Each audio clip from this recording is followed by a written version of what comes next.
فبأي آلاء ربكما تكذبان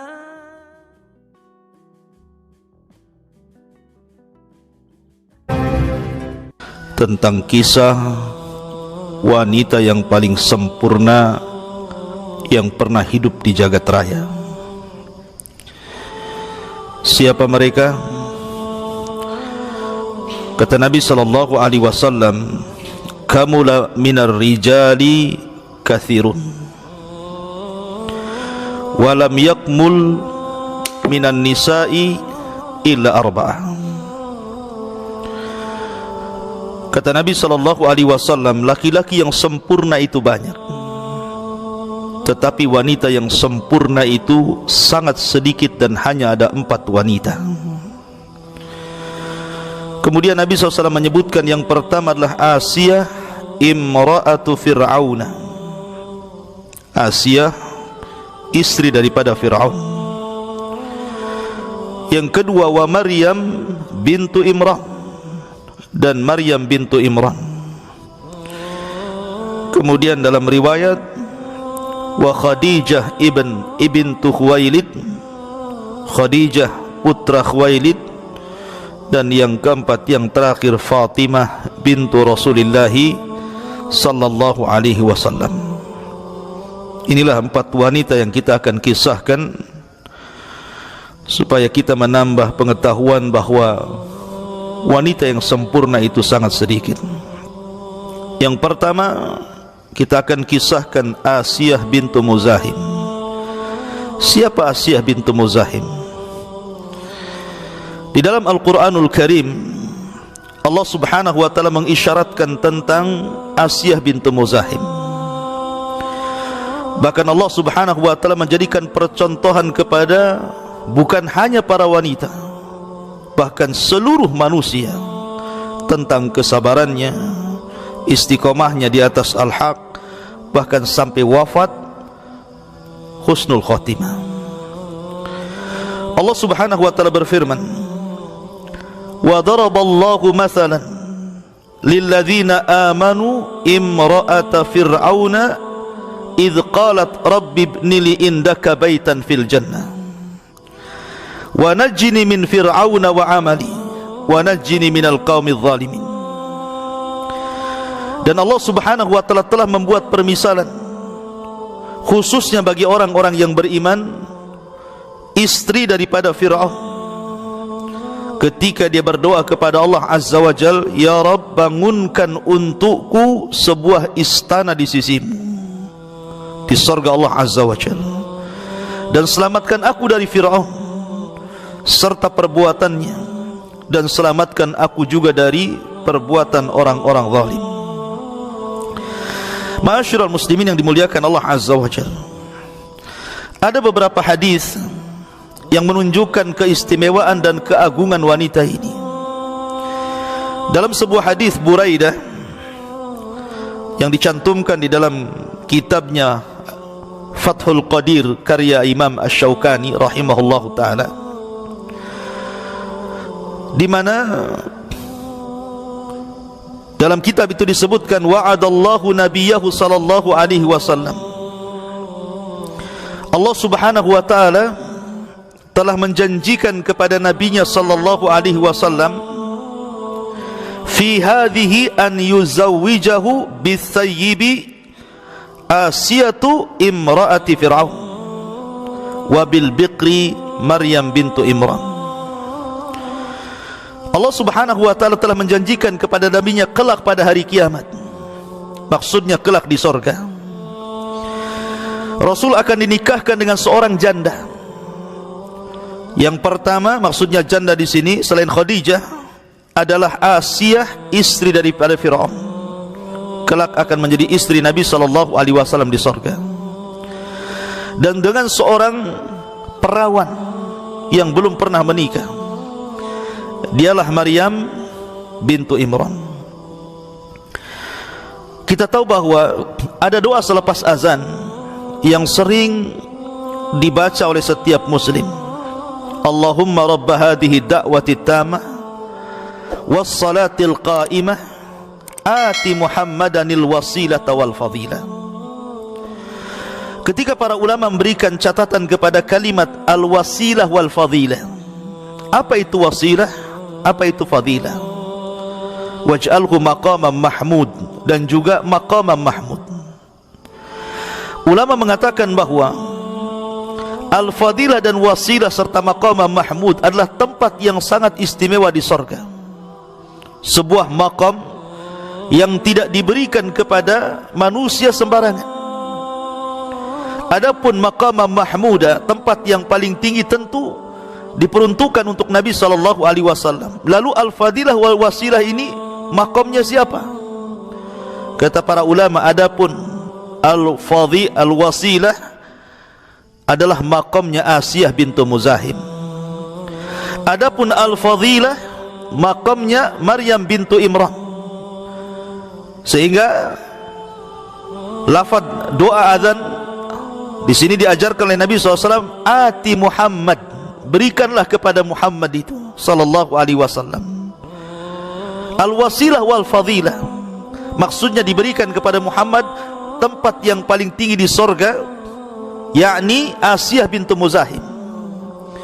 Dan al-wasilah artinya Maryam bintu Imran, karena kedua wanita ini akan menjadi istri Nabi sallallahu alaihi wasallam. Ya, karena wanita yang sempurna haruslah mendapatkan suami yang sempurna. Maka Asiyah bintu Muzahim kelak di sorga akan dinikahkan dengan Nabi sallallahu alaihi wasallam. Makanya Nabi SAW mengatakan bahwa 4 wanita itu semuanya akan menjadi keluarga Rasul. Pertama, Asiyah bintu Muzahim akan menjadi istri Nabi. Maryam bintu Imran akan menjadi istri Nabi. Khadijah bintu Khuwailid memang sudah istri Nabi, dan putrinya Fatimah bintu Rasulullah sallallahu alaihi wasallam semua menjadi kerabat keluarga Nabi sallallahu alaihi wasallam. Ma'asyiral muslimin yang dimuliakan Allah Subhanahu wa taala, di dalam surah Thaha kita akan mengutip kisah ini bermula daripada surah Thaha. Di dalam ayat yang keempat, Allah Subhanahu wa taala berfirman, inna fir'auna ala fil ardi wa ja'ala ahlaha syi'an yastad'ifu ta'ifatan minhum yudhabbihuna abna'ahum wa yastahyi nisa'ahum innahu kana minal mufsidin. Sungguh Fir'aun telah berbuat kesewenang-wenangan di bumi dan telah menjadikan penduduknya berpecah belah. Dia menindas segolongan dari mereka Bani Israel, dia menyembelih anak-anak mereka Bani Israel, dan membiarkan hidup anak perempuan mereka Bani Israel. Sungguh dia Fir'aun termasuk orang yang berbuat kerusakan. Kisah Asiyah bintu Muzahim tidak lepas erat kaitannya dengan kisah Fir'aun. Ya, karena Asiyah adalah istri Fir'aun. Ketika Fir'aun mempersunting Asiyah, menunjukkan bahwa Asiyah ini bukan wanita sembarangan. Tidak mungkin seorang raja mempersunting wanita yang tidak punya kelebihan. Artinya Asiyah itu wanita yang sempurna, baik secara fisik, secara kecantikan, secara fisik beliau, ataupun secara akal. Makanya Fir'aun memilih Asiyah bintu Muzahim untuk menjadi istrinya, dan dia menjadi ratu bagi seluruh negara Mesir kala itu. Tentu yang dimaksud Fir'aun di sini adalah Fir'aun di masa Nabi Yusuf alaihi salatu wassalam. Lah, ketika Fir'aun suatu ketika bermimpi, sebagaimana banyak yang dijelaskan oleh ahli sejarah, dalam mimpinya Fir'aun ini melihat ada api yang sangat besar. Api itu mengarah dari Palestina menuju Mesir. Kemudian sesampainya api itu di Mesir, maka api itu membakar seluruh bangunan dan rumah kecuali perkampungan Bani Israel. Dan mimpi ini bukan hanya sekali, tapi berkali-kali. Itu yang menjadikan resah Fir'aun. Akhirnya kemudian Fir'aun pun memanggil para saharahnya, para dukunnya, tukang-tukang ramalnya, para bomonya. kemudian mulailah Fir'aun mengemukakan mimpinya kepada mereka untuk ditakwilkan. Maka sepakat ketika itu ahli-ahli sihir mengatakan bahwa mimpi ini bukan mimpi biasa, tapi mimpi ini adalah mimpi yang akan mencelakakan anda wahai Fir'aun, bahwa akan ada muncul seorang anak yang kelak anak ini akan merebut kekuasaanmu, akan mengambil tahtamu, akan menghancurkan dirimu. Maka dari situlah kemudian Fir'aun pun kemudian membuat kebijakan untuk membunuh bayi-bayi Bani Israel. Ma'asyiral muslimin yang dimuliakan Allah Subhanahu wa taala,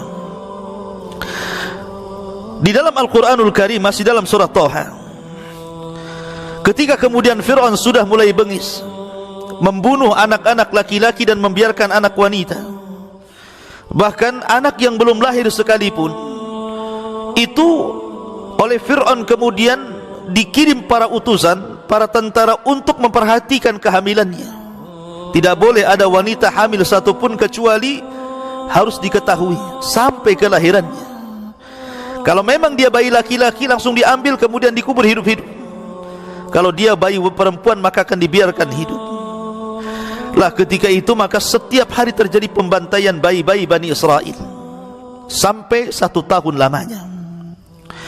Kemudian setelah lama 1 tahun pembantaian itu, entah berapa ribu bayi yang dibantai oleh tentara Fir'aun, akhirnya kemudian para pembesar kaum Kibti, kaumnya Fir'aun, mereka pun berunding, kalau anda wahai Fir'aun membantai seluruh bayi Bani Israel, sementara anda tahu bagaimana posisi Bani Israel bagi kemajuan negeri Mesir, karena bagaimanapun para pekerja itu lebih banyak dari Bani Israel, para pakar-pakar itu banyak dari Bani Israel. Kalau seandainya kemudian dihabiskan keturunannya, kemudian orang tuanya meninggal dunia, lalu siapa yang akan bekerja untuk negeri Mesir? Akhirnya dibuatkan kebijakan bahwa 1 tahun terjadi pembantaian dan 1 tahun dibiarkan hidup bayi itu. Lah pada 1 tahun ketika bayi tidak dibunuh, lahirlah Harun, sehingga selamatlah Harun dari pembunuhan. Akan tapi 1 tahun berikutnya ketika terjadi pembantaian, lahirlah Musa. Kenapa disebut Musa? Dalam bahasa Ibrani, Musa itu 2 kata.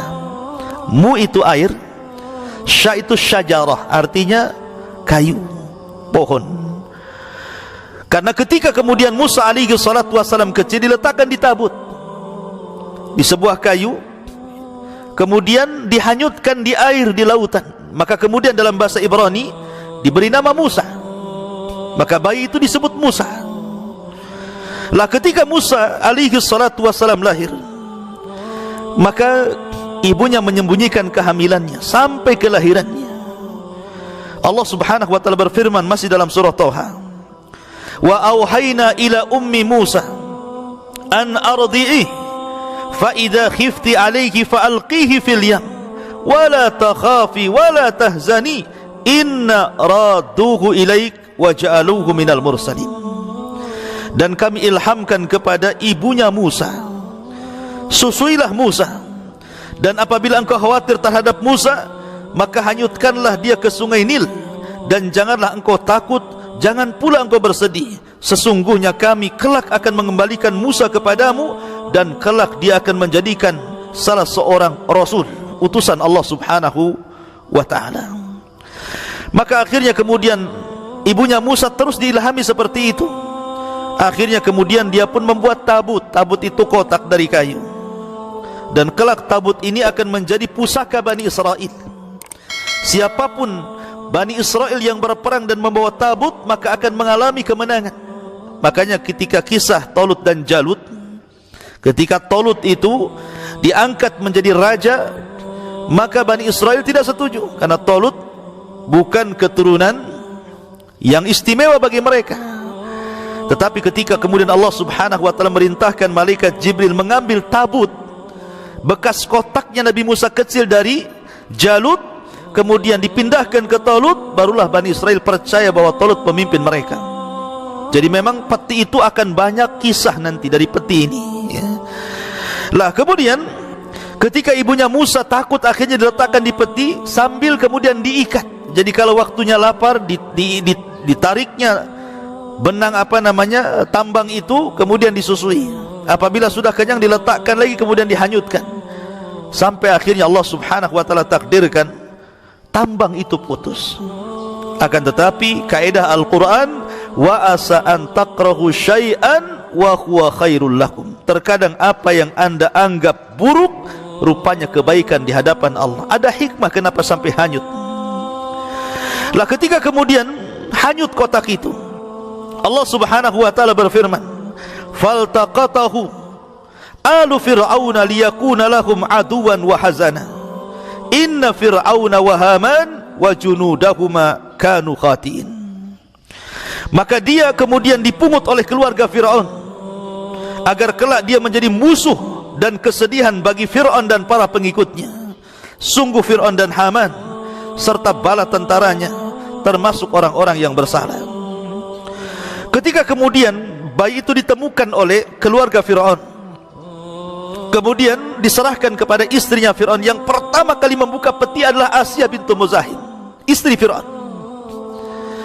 Lah Nabi Musa ini ketika kecil, ketika dimasukkan ke dalam kotak karena tidak terawat, maka kulitnya kemudian berpenyakit baras, penyakit albino bahasa kitanya, ya. Jadi ketika kemudian peti itu dibuka, tiba-tiba keluar cahaya dari wajahnya, dan cahaya itu masuk ke hati Asiyah bintu Muzahim, dan langsung dibuat senang dengan bayi itu. Langsung senang dengan bayi itu. Dan penyakit yang ada pada Musa tiba-tiba hilang. Betul-betul bayi itu bersih, putih, menyenangkan. Dan Asiyah sangat senang karena Asiyah tidak punya anak, dan Fir'aun tidak punya anak laki-laki, semua perempuan, ya. Lah ketika itulah maka Asiyah bintu Muzahim meminta kepada Fir'aun agar dirawat saja anak ini, jadikan anak angkat kita. Tapi Fir'aun tidak mau. Fir'aun justru takut kalau bayi ini adalah bayi yang diramalkan oleh dukun-dukunnya. Dan Fir'aun hampir saja membunuh Musa kecil. Akan tetapi Asiyah bintu Muzahim ini memang wanita yang sangat dicintai Fir'aun, wanita yang cerdas, wanita yang sempurna. Fir'aun sangat tertarik dan sangat mencintai Asiyah bintu Muzahim. Maka akhirnya kemudian Asiyah bintu Muzahim mengatakan kepada Fir'aun, wa qalat imra'atu Fir'aun qurrat ainin li walak la taqtuluh asa an yanfa'una aw nattakhidahu waladan wa hum la yash'urun.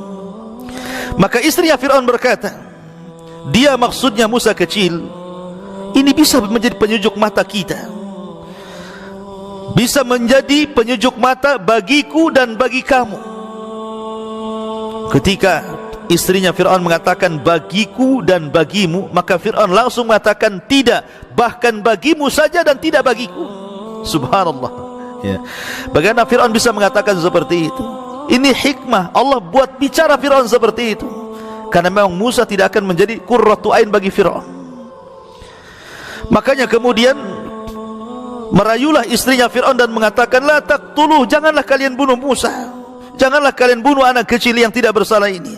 Asa ayyan fauna aw nattakhidahu walada, mudah-mudahan dia bisa bermanfaat untuk kita, atau kita jadikan anak saja.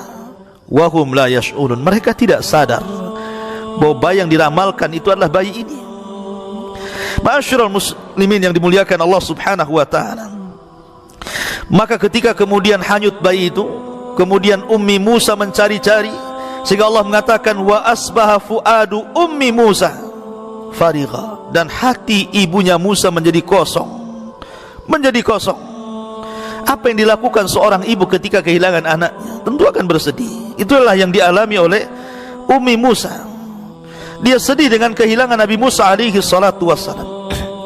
Akhirnya Musa pun mulailah kemudian ditawarkan untuk siapa yang akan menyusuinya.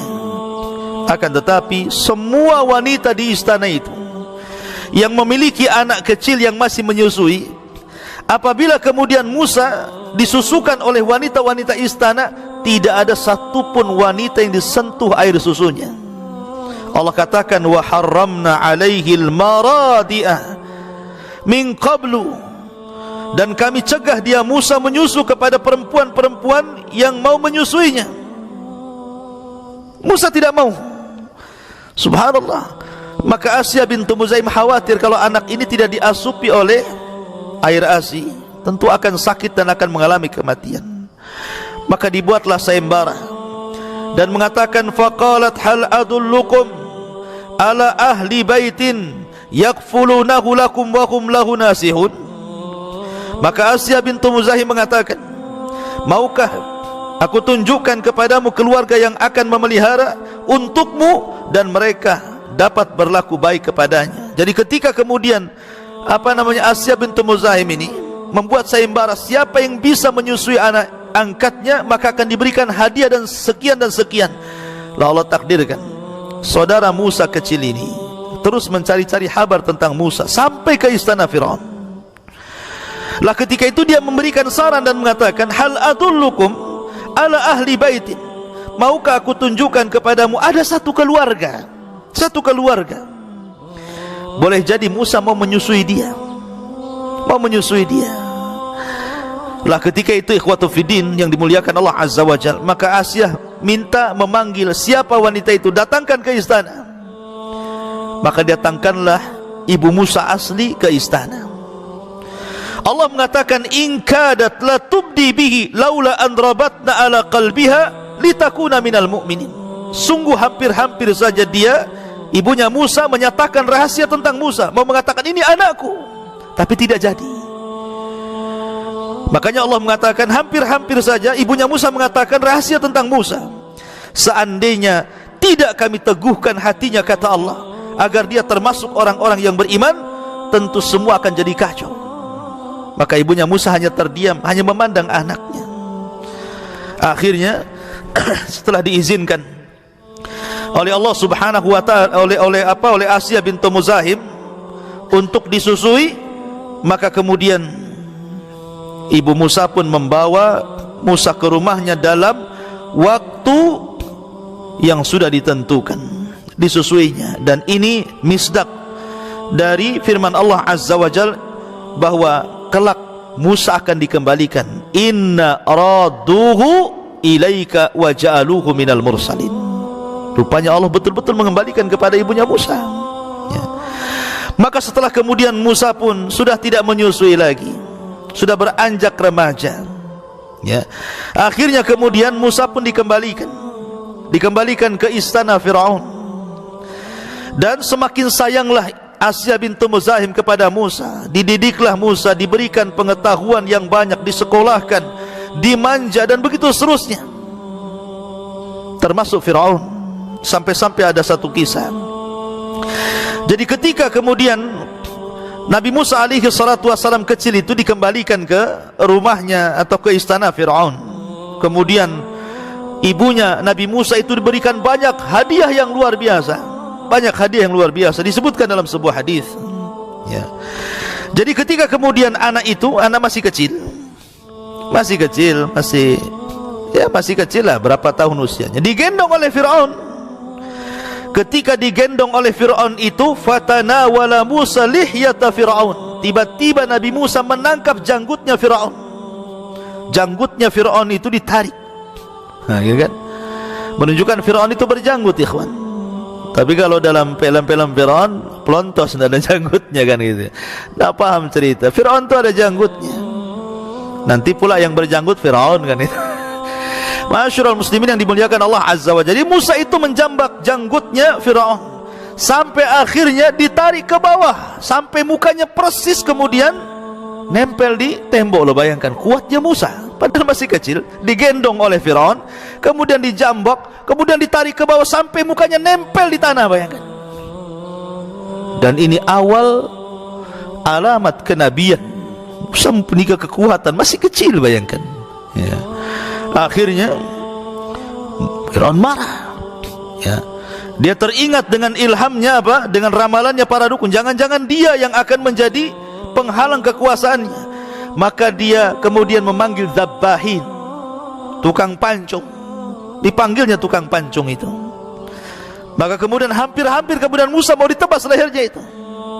Tetapi datanglah kemudian Asiyah bintu Muzahim dan mengatakan, wahai suamiku, anak ini tidak berakal. Kalau dia melakukan hal-hal yang aneh, ya enggak berakal. Kenapa kau kemudian tanggapi seperti itu? Kata Firaun, tidak, ini bayi yang diramalkan para dukun. Kata Asiyah, bukan. Kalau gitu buktikan. Akhirnya datangkan api dan juga lu'lu perhiasan. Di hadapan Musa kecil dihadapkan ada api dan juga perhiasan. Kemudian Musa suruh mengambilnya. Kalau dia berakal kan pasti akan mengambil perhiasan kan itu. Tapi rupanya kemudian Musa lebih mengarah ke api dan hampir menyentuhnya. Keburu ditarik oleh Asiyah bintu Muzahim dan mengatakan, lihatlah wahai suamiku, dia tidak berakal, dia tidak bersalah, kenapa kau akan bunuh dia? Ma'asyiral muslimin yang dimuliakan Allah subhanahu wa ta'ala, akhirnya kemudian Nabi Musa pun tumbuh dewasa sampai ketika terjadi pembunuhan. Jadi ketika Musa sudah dewasa, sudah cerdas, sudah kuat, rupanya ada anak muda dari Bani Israel dan anak muda dari kabilah Kibti, kabilah Fir'aun ini bertengkar. Ada yang mengatakan soal lahan. Dari dulu sampai sekarang masalah lahan itu bertengkar, masalah tanah ya. Jadi masalah tanah itu sejak zaman Fir'aun itu dipertengkarkan sampai hari ini, masalah lahan itu. Ma'asyiral muslimin yang dimuliakan Allah Azza wa Jalla, ada juga mengatakan masalah pekerjaan. Intinya kita tidak penting masalahnya apa, yang jelas dalam kisah itu bertengkarlah dua orang ini. Kalahlah Bani Israel. Musa pula lewat di situ. Kemudian anak muda dari Bani Israel meminta pertolongan kepada Musa. Musa pun datang, ditonjoknya pemuda anak Kibti itu. Rupanya sekali tonjok, Musa tidak hendak membunuhnya dan tidak ada niat membunuhnya. Tapi Musa punya kekuatan masalahnya. Sekali tonjok kemudian terjengkang, mati pula dia. Tersebarlah kemudian tersebarlah pembunuhan ini. Sampai akhirnya kemudian Musa mengalami kasus pembunuhan kepada kaum Kibti. Akhirnya Musa pun menghilang sampai 10 tahun ke Madian. Tahu-tahu pulang dari Madian dia sudah beristri dan beranak, dan sudah mendapatkan mandat wahyu menjadi seorang nabi dan rasul, dan Allah utus bersama Harun untuk berdakwah kepada Fir'aun. Lah di antara orang-orang yang beriman terhadap dakwahnya Nabi Musa alaihi salatu wassalam, salah satunya adalah Asiyah bintu Muzahim, ibu angkatnya Nabi Musa. Kemudian rajulun min ali Fir'aun, seorang laki-laki yang dekat kerabat dengan Fir'aun. Kemudian juga Masyitah, tukang sisir putri-putri Fir'aun. Semua menyembunyikan keimanannya. Makanya ketika Ali radhiyallahu an menceritakan tentang fadilah keutamaan Abu Bakar Siddiq radhiyallahu an, dia mengatakan, satu hari Abu Bakar ataupun satu waktu kehidupan Abu Bakar itu jauh lebih baik daripada orang-orang yang beriman di zaman Fir'aun dari keluarganya. Alasannya karena Abu Bakar berani terang-terangan dengan keimanannya, tapi mereka menyembunyikan keimanannya. La Asiyah bintu Muzahim adalah salah satu wanita yang menyembunyikan keimanannya. Ma'asyiral muslimin yang dimuliakan Allah Azza wa Jalla. Baik, adapun kenapa kemudian Fir'aun sampai mengetahui dan tersingkap keimanan daripada Asiyah bintu Muzahim, berawal dari seorang wanita tukang sisir Fir'aun yang disebutkan dalam hadis yang sahih, namanya Masyitah. Disebut Masyitah karena tukang sisir Fir'aun. Dijelaskan oleh Abdullah bin Abbas radhiyallahu anhuma dalam sebuah hadis, ketika Nabi SAW diisrakan, kemudian dimi'rajkan sampai ke Sidratil Muntaha, Nabi diizinkan masuk surga. Ketika dia masuk surga, tiba-tiba di surga dia mencium bau yang sangat semerbak harumnya, sehingga Rasul bertanya kepada Jibril, ya Jibril, ma hadhihi raihatut thayyibah, Jibril, ini bau apa ini, harum sekali. Maka Jibril mengatakan, hadhihi raihatu Masyitati ibnati Fir'aun wa auladiha, inilah wewangian yang datang dari Masyitah, tukang sisir putri-putri Firaun dan anak-anak Masyitah. Nabi heran, apa kemudian kelebihan Masyitah sehingga di sorga sedemikian harumnya dari dia dan anak-anaknya. Maka Rasul bertanya, wa masya'nuha ya Jibril, bagaimana bisa, bagaimana ceritanya? Maka kemudian diceritakan oleh Jibril, suatu ketika Masyitah ini menyisiri putri Firaun. Tiba-tiba sisirnya jatuh. Ketika sisirnya jatuh itulah tiba-tiba Masyitah mengambil sisirnya secara refleks bahasa kitanya, karena dia sudah beriman. Dan di sekelilingnya tidak ada Firaun, tidak ada tentara, hanya anak-anak Firaun yang wanita-wanita yang kecil-kecil. Tiba-tiba Masyitah mengatakan Bismillah dengan menyebut nama Allah. Ketika itu heran putri-putrinya Firaun, karena setahu dia Tuhannya adalah ayahnya Firaun, karena selalu Firaun mengatakan ana rabbukumul a'la ma alimtu min ilahin ghairi. Itu selalu dikumandangkan seperti itu, saya Rabb kalian yang paling tinggi, ma alimtu min ilahin ghairi, aku tidak tahu Tuhan selain diriku. Itu kecongkakan Firaun. Makanya kemudian anaknya mengatakan kepada Masyitah ini tentang persoalan kalimat Allah dalam lafaz bismillah. Siapa Allah itu? Maka Masyitah mengatakan Allah adalah Rabbuki, Rabbi wa Rabbuki wa Rabbi abaik. Dia adalah Tuhanku, Tuhanmu dan Tuhan bapakmu. Kagetlah putri Masyitah ini, akhirnya menghabarkan perkara itu kepada ayahnya, bahwa di sana ada Tuhan selain dia. Dipanggillah Masyitah ini, kemudian disuruh bertobat oleh Fir'aun, tetapi dia tetap mempertahankan keimanannya sampai pada waktunya. Akhirnya Fir'aun pun mengadab Masyitah untuk menjadi pelajaran siapapun yang kufur terhadap dirinya. Maka kemudian Fir'aun menyuruh tentaranya untuk menyediakan penggorengan yang sangat besar, kemudian dimasukkan zait di situ, dimasukkan minyak goreng di situ sampai betul-betul mendidih. Lah ketika itu satu persatu anak Masyitah itu dimasukkan kepada penggorengan supaya Masyitah murtad. Tapi Masyitah tidak bergeming sampai ketika anak bayi Masyitah ini yang terakhir hendak dilempar, disitulah goyah karena masih bayi masalahnya. Tapi tiba-tiba Allah Subhanahu wa taala membuat bicara bayi itu, antaqahallah, Allah buat bicara bayi itu. Kemudian mengatakan kepada ibunya Masyitah, tidak mengapa wahai ibuku, biarkan kita masuk ke dalam bejana ini dan kita akan berjumpa di surga. Maka kemudian Masyitah pun akhirnya betul-betul dimasukkan ke penggorengan sampai akhirnya Allah Subhanahu wa taala takdirkan mati syahid, dibunuh oleh Fir'aun karena kekejamannya. Lah sebab Islamnya Masyitah ini, kemudian siksaan Masyitah yang diterima dia dari Fir'aun ini menjadikan dia buka suara,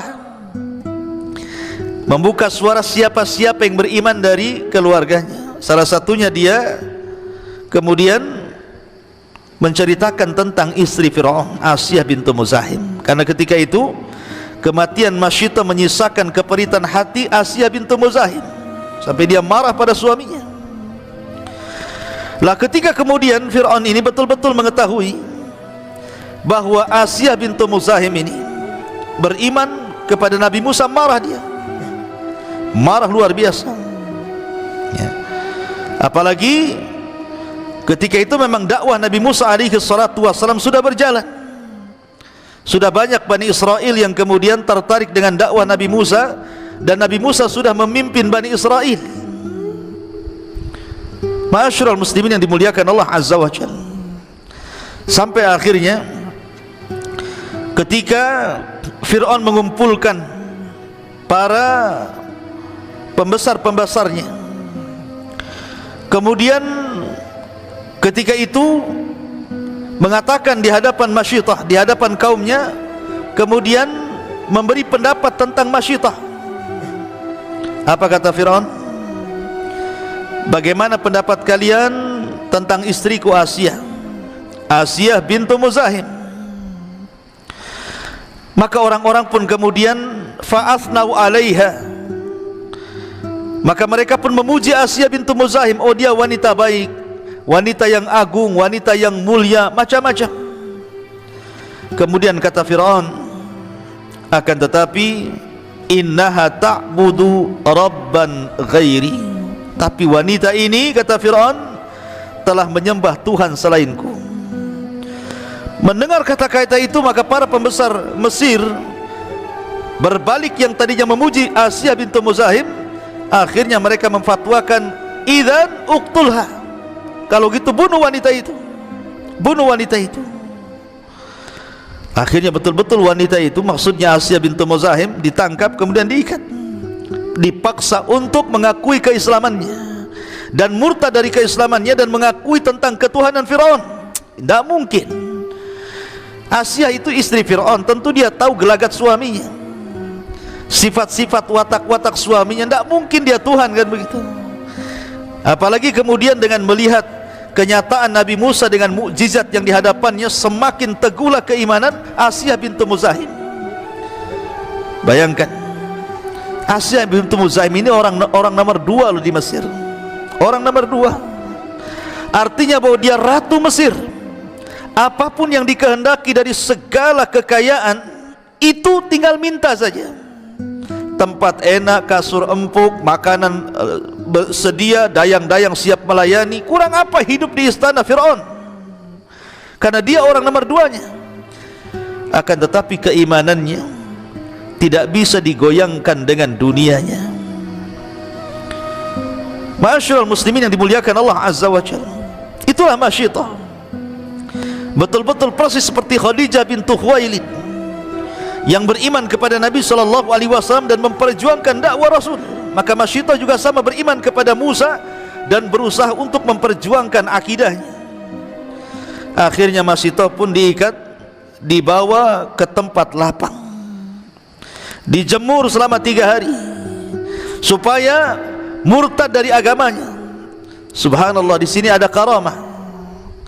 Setiap mereka menyiksanya, Masyitah sampai kemudian hampir sakaratul maut, mereka pulang di tengah terik-terik matahari, maka malaikat datang kemudian menaungi seolah-olah tidak kepanasan. Begitulah seterusnya sampai akhirnya Fir'aun sudah tidak tahan karena dia tidak mau juga murtad dan mengakui ketuhanannya.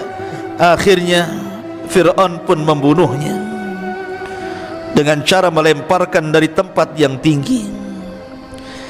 Lah ketika Masyitah terlempar itulah dia berdoa kepada Allah Subhanahu wa taala, Rabbi ibnili indaka baitan fil jannah wa najjini min fir'auna wa amali wa najjini minal qaumidz zalimin. Ya Rabb, tidak ada masalah aku harus dibunuh secara sadis seperti ini, tapi tolong bangunkan untukku istana di sorga di sisimu. Kata para ulama, kalimat ya Rabb, bangunkan untukku di sisimu satu rumah di sorga, artinya apa? Masyitah telah mendahulukan tetangga dibandingkan rumah. Dia ingin bertetangga, seolah-olah ingin dekat dengan Allah. Setelah dekat dengan Allah, baru dia meminta istana dibangunkan di sisinya. Di sini ada kaedah dalam muamalah keseharian, bahwa sebelum orang itu hidup di sebuah tempat, mungkin Anda ingin pindah ke sebuah perumahan, ingin membeli rumah, maka bukan yang dilihat itu rumahnya dulu, tapi tetangga di sekitarnya dulu. Nih, kalau saya tinggal di rumah ini, macam mana tetangganya? Muslim semuakah, kafir semuakah, gado-gadokah muslim kafir, ada masjidnya tidak, macam mana karakter tetangganya? Harusnya seperti itu yang diajarkan dari doa Masyitah ini, doa Asiyah bintu Muzahim ini. Tapi sayang, kebanyakan orang mencari rumah itu apa? Justru rumahnya dulu baru tetangganya. Yang dilihat itu view-nya dulu. Mantap nih, ada kolam renangnya, jalannya luas-luas, ada tamannya, ada pohonnya. Gak peduli dengan tetangganya. Ketika itu kaedah mencari rumah, akhirnya ketika hidup di perumahan itu, hidupnya nafsi-nafsi, sehingga tidak kenal tetangganya. Ya, bahkan ada yang sampai mati tidak kenal tetangganya. Makanya di zaman Abu Hanifah ada orang miskin, persis tetangga Abu Hanifah, ingin menjual rumahnya karena kekurangan hidupnya. Anggap saja rumah itu harganya 100 juta. Banyaklah orang yang nawar rumah dia. Kenapa? Karena tetangganya Abu Hanifah. Siapa yang tidak kenal Nu'man ibn Thabit Abi Hanifah ini? Rupanya setelah ditawar, dinaikkan dia 200 juta. Pakai uang kita gitu. Orang-orang pun marah. Fulan, kok ini main-main jual rumah? Kemarin kau hargai 100 juta, sekarang sudah aku mau rumah, kau naikkan pula 200 juta. Kata orang ini, wahai fulan, yang 100 juta itu harga rumahku, yang 100 juta harga tetanggaku. Sebab kalau aku seandainya pindah rumah, belum tentu aku mendapatkan tetangga sebaik Abu Hanifah. Mendengar Abu Hanifah tentang kisah orang ini, akhirnya kata Abu Hanifah, aku yang membeli rumahmu. Setelah diberi, kemudian dikasihkan duitnya, kata Abu Hanifah, aku hadiahkan rumahmu untukmu. Abu Hanifah enak tuh punya tetangga kayak gini kan kita. Masalahnya 1001 ya. Masyarul muslimin yang dimuliakan Allah Azza wa Jalla. Lah intinya kemudian akhirnya Asiyah bintu Muzahim sebelum dia wafat, kemudian Allah tampakkan di hadapannya istana yang Allah sudah bangun di sorga. Sebelum dia wafat, dia melihat istananya. Kemudian dia pun tersenyum ya. Sehingga ketika Asiyah bintu Muzahim ketika disiksa selalu tersenyum, seolah-olah tidak merasakan sakit padahal mau mati itu. Kata Fir'aun, ala ta'jabuna min jununiha inna nu'adzibuha wa hiya tadhak. Lihat wanita itu sudah gila, kata Fir'aun, kami mengadab sejadi-jadinya, dia malah tertawa katanya. Dia tidak paham bahwa Asiyah sedang mengalami kenikmatan yang luar biasa di balik siksaan Fir'aun. Terkadang dalam kenikmatan itu, dalam azab itu ada kenikmatan. Makanya Fir'aun mengatakan, lihat wanita gila itu, inna nu'adzibuha, kami sudah mengazabnya, wa hiya tadhak, dia terus tertawa terus. Maka ketika dia sudah melihat istananya di sorga, kemudian dia jatuh ke tanah, faqubidallahu ruhaha, maka Allah subhanahu wa ta'ala mencabut ruhnya. Inna lillahi wa inna ilaihi rajiun. Lah dalam kisah Masyitah orang-orang yang beriman juga sebagai tambahan. Jadi ketika kemudian Masyitah meninggal dunia, Asiyah bintu Muzahim juga meninggal dunia. Kemudian Fir'aun sudah betul-betul murka dan marah kepada Musa, maka dia berjanji untuk membunuh Nabi Musa. Dia kumpulkan semua orang tuh dalam majelis. Kemudian dia mengatakan, daruni aqtul Musa, biarkan aku yang akan membunuh Nabi Musa.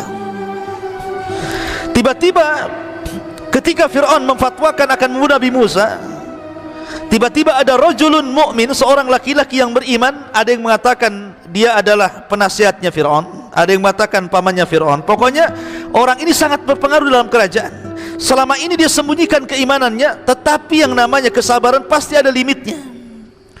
Ketika Fir'aun mengatakan daruni aqtul Musa, biarkan aku bunuh Musa, maka Allah subhanahu wa ta'ala kemudian menjelaskan, orang ini tiba-tiba berdiri dan mengatakan, ataqtuluna rajulan an yaqula rabbi Allah wa qad ja'akum bil bayyinati min rabbikum wa iyyaku kadhiban fa alayhi kadhibah wa iyyaku sadikan yusibkum ba'dalladhi ya'idukum innallaha la yahdi man huwa musrifun kadzdzab.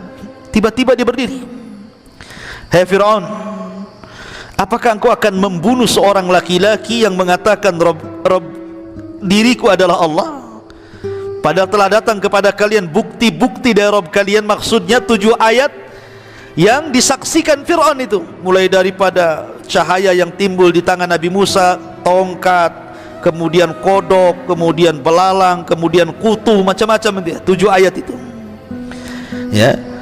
Kemudian seandainya, kata orang ini, si Musa itu pendusta, tidak ada berpengaruh bagi kita, kedustaannya akan kembali kepada dirinya. Coba kalau seandainya dia benar yang didakwahkan itu kepada kita, kemudian dia mengancamkan sebagian ancaman Allah kepada kalian, maka Allah tidak akan memberikan petunjuk kepada siapapun yang melampaui batas bagi siapapun yang melampaui batas dan pendusta. Bisa saja ancaman itu menjadi kenyataan.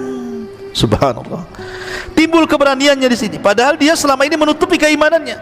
Tapi ketika Fir'aun kemudian bermaksud membunuh Nabi Musa, tidak tahan dia.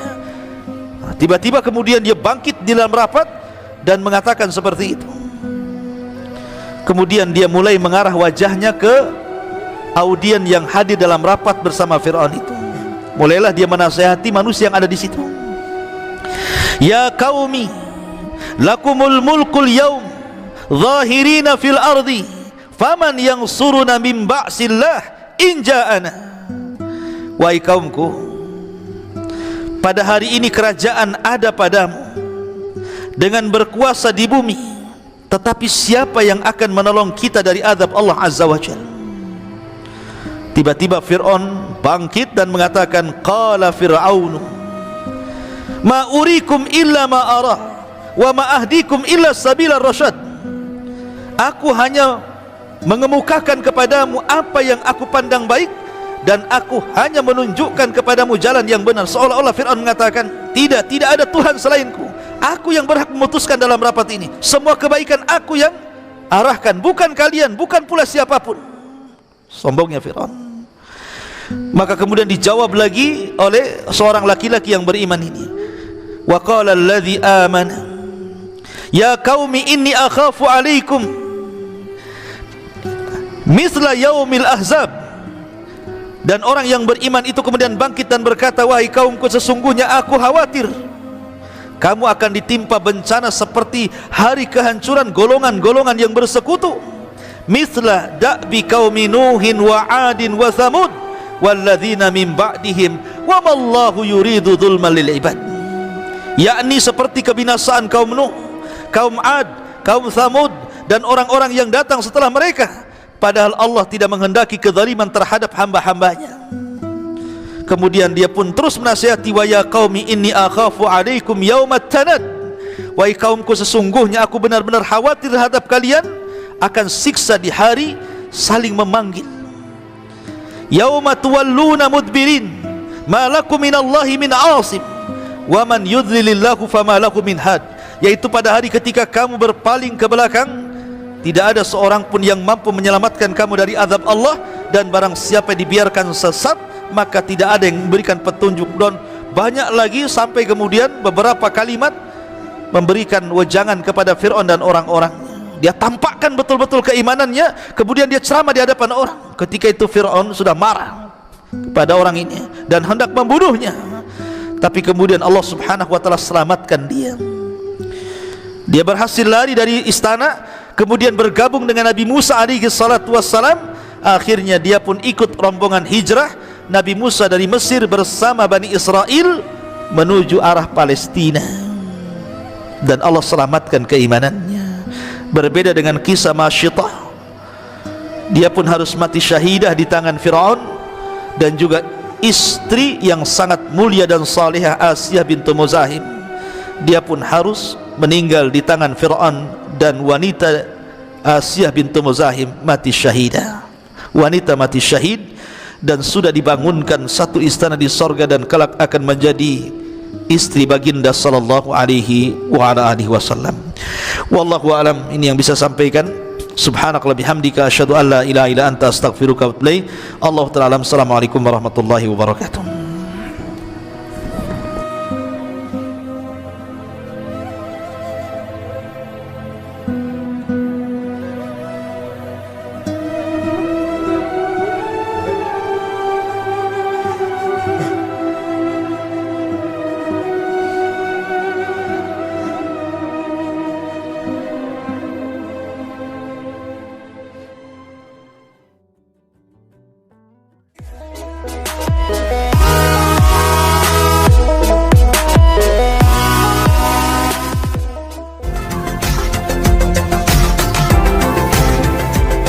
Tentang kisah wanita yang paling sempurna yang pernah hidup.